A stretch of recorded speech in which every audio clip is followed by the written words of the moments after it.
LPG ഉൽപാദനം 10% വർദ്ധിച്ചുവെന്ന് കേന്ദ്ര സർക്കാർ. LPG അവശ്യ വസ്തുക്കളുടെ പട്ടികയിൽ ഉൾപ്പെടുത്താനും തീരുമാനം. ഡൽഹിയിൽ നിന്ന് YS അഭിനന്ദ് വിവരങ്ങളുമായി നമ്മളോടൊപ്പമുണ്ട്. അഭിനന്ദ്, കരിഞ്ചന്തയും പൂഴ്ത്തിവെപ്പും തടയുക എന്നുള്ളത് തന്നെയാണ് പ്രധാന അജണ്ട അല്ലേ?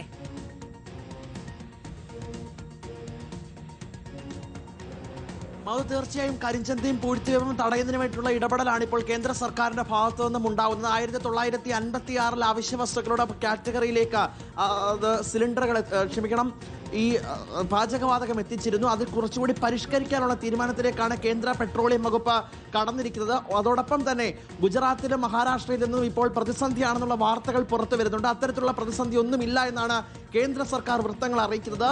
നേരത്തെ പശ്ചിമേഷ്യൻ സംഘർഷവുമായിട്ടൊക്കെ ബന്ധപ്പെട്ട് പ്രതിസന്ധി ഉണ്ടാകുമെന്ന് നേരത്തെ ഒരു മുന്നറിയിപ്പ് ലഭിച്ച പശ്ചാത്തലത്തിൽ 10% കൂടി ഇപ്പോൾ ഉൽപാദനം വർദ്ധിപ്പിച്ചതായിട്ടാണ് കേന്ദ്ര സർക്കാർ വൃത്തങ്ങൾ അറിയിച്ചിരിക്കുന്നത്. ഇതിന്റെ ഭാഗമായിട്ടൊരു 3-അംഗ സമിതിയും കാര്യങ്ങൾ സൂക്ഷ്മമായി നിരീക്ഷിക്കാനായിട്ട് നിയോഗിച്ചിരുന്നു. IOCയുടെ ഒപ്പം തന്നെ ഹിന്ദുസ്ഥാൻ പ്രൈവറ്റ് ലിമിറ്റഡ്, BPCL എന്നിവയുടെ ഡയറക്ടർമാരെയാണ് ഇപ്പോൾ അംഗങ്ങളായിട്ട് നിശ്ചയിച്ചിരിക്കുന്നത്. ഇവർ ഇപ്പോൾ കൃത്യമായി തന്നെ ഹോട്ടൽ റെസ്റ്റോറന്റ് ഉടമകളുമായി സംസാരിക്കും. അവരുടെ പ്രതിസന്ധിയും പ്രശ്നങ്ങളും ഒക്കെ കേട്ടതിന് ശേഷം ഉടൻ തന്നെ ഒരു പരിഹാരത്തിലേക്ക് എത്താൻ കഴിയുമെന്ന് പ്രതീക്ഷിക്കുന്നതായും കേന്ദ്ര സർക്കാർ വൃത്തങ്ങൾ അറിയിക്കുന്നു. ഹോർമസ് കടലിടുക്ക് അടച്ചതോടുകൂടി അസംസ്കൃത എണ്ണയുടെ വരവ് കുറഞ്ഞിട്ടുണ്ട് എന്നുള്ള യാഥാർത്ഥ്യമാണ്. മറ്റ് ഭാഗങ്ങളിൽ നിന്നുള്ള 70% അസംസ്കൃത എണ്ണയും ഇപ്പോൾ ഇന്ത്യയിൽ എത്തുന്നുണ്ട്.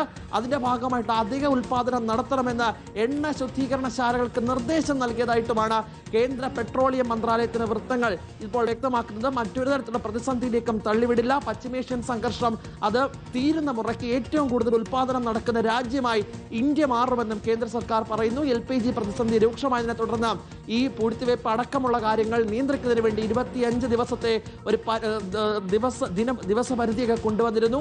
അത് വലിയ ചർച്ചയാകുന്ന ഘട്ടത്തിലാണ് ഇപ്പോൾ കേന്ദ്ര പെട്രോളിയം മന്ത്രാലയം ഇങ്ങനൊരു കാര്യം കൂടി അറിയിക്കുന്നത്. 10% വർദ്ധിപ്പിച്ചു. മറ്റ് പ്രതിസന്ധിയില്ല. പശ്ചിമേഷ്യൻ സംഘർഷം തീരുന്ന മുറയ്ക്ക് അത് പൂർണ്ണമായിട്ടും ഇന്ധന പ്രതിസന്ധി പരിഹരിക്കാൻ വേണ്ടിയിട്ടുള്ള ഇടപെടൽ നടത്തും. മറ്റു രാജ്യങ്ങളെ അപേക്ഷിച്ച് യാതൊരു വിധമായ കുഴപ്പങ്ങളൊന്നുമില്ല രാജ്യത്ത് എന്ന് വ്യക്തമാക്കുകയാണ് കേന്ദ്ര സർക്കാർ. YS അഭിനന്ദാണ് വിവരങ്ങൾ നൽകിയത്. നിലവിൽ പ്രതിസന്ധിയില്ല എന്ന് കേന്ദ്ര സർക്കാർ നമുക്ക് ഉറപ്പു നൽകുകയാണ്. ആഭ്യന്തര ഉൽപാദനം വർദ്ധിപ്പിച്ചിട്ടുണ്ട്.